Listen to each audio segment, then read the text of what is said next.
welcome to lesson 4 with Math 7. This lesson is an extension of the lesson that we just did regarding the geometric patterns. In that lesson, you guys were working with tables and creating summary tables with your N and your M for your matchsticks, so your figure number and then the total number of matchsticks. What those matchsticks and what those tables mean can be related to simply what we would call an input-output machine. And you can think of it like a calculator. If your input is your figure number, so your number starting from 1, 2, 3, 4, 5, 6, 7 across the top, then you apply your rule, and you've had some practice making up rules for things, so let's say 5n plus 1. And you punch that rule in with your figure number, and it spits out a value at the end, which was the number of matchsticks. So you can think of it like a calculator, right? So you put one number in, you apply the operation, and you get an answer. So that's your input-output. So your input machines are also known as number crunching machines. So they represent a relation. And when we compare or relate a variable to an expression that contains a variable, we have a relation. So as you can see here, 3n minus 1 is related to n. The reason we say that it's related to n, because if you go back to your input-output table, so if we have n, and then we have 1, 2, 3, 4, and 5 as our inputs, and again, let's say 5n plus 1, where'd my 5 go?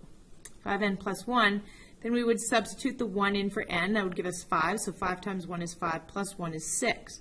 So our output, we'll call that our number of matches again. So again, this is your input, output. Okay. So 5 times 2 is 10 plus 1 is 11. 3 times 5 is 15, plus 1 is 16. 4 times 5 is 20, plus 1 is 21. And 5 times 5 is 25, plus 1 is 26. So there's our input-output. And again, the reason that we say this is related, because if you think about it like you and your parents, you are related to your parents. You would not be here without your parents. And so we can say the same thing. Our output numbers are related to our input numbers because without these values, this value doesn't exist. So when we write this out, we say 3n minus 1, which is our formula, and which is what we are doing to n to get m, is related to n, because without n, we can't have this, and therefore we can't have this. So hopefully that makes sense. We can talk a little bit more about that in class. So if we use this rule, 3n minus 1 is related to n, 3 times the input number less 1, we can use the input-out machine to find all the possible values of n and their outputs, just like I did with 5n plus 1. So if we were to do it with 3n minus 1, we would say 3 times 1 is 3, minus 1 is 2. Right? 2 times 3 is 6, minus 1 is 5. 3 times 3 is 9, minus 1 is 8. So you can see that you can use the same rules to get inputs and outputs. Okay? So 3n minus 1. So here's our input-output table. So here, 1, 3 times 1 minus 1 is 2. 2, 3 times 2 minus 1 is 5. So just like I was doing on the other page, okay? But here we've actually put it into your input-output table. So our input being n, the number that we're using, our output being our formula, okay, 3n minus 1, giving us our output values. So let's say you're given your input and your output values, but you don't know the rule. So we've already done this in the last set of homework. So the first thing that we're going to do is we're going to look at the outside here and see what are we increasing.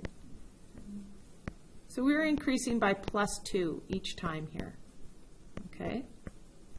So if we're increasing by plus 2, there's 2 ways that this can go. It can be n plus 2, which I've written right here, or 2n, which I've written right here. Okay, so first thing we do is we look and we go, okay, n is 1, plus 2 is 3. This is 7, so that is automatically not right.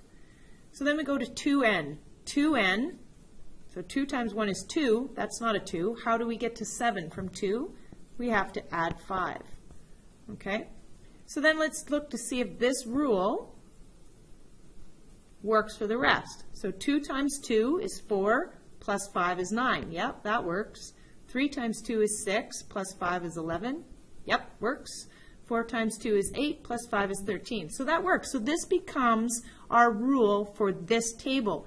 Now to write that as a relation is really simple. We just take our rule, 2n plus 5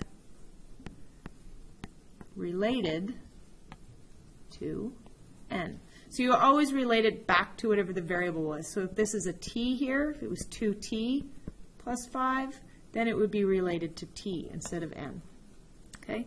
And again, that's because without this value, we can't have this ultimate value here. So we have nothing to substitute into this area if we don't have this. Okay, so they're related to one another. It's just one more step than what we've already been doing.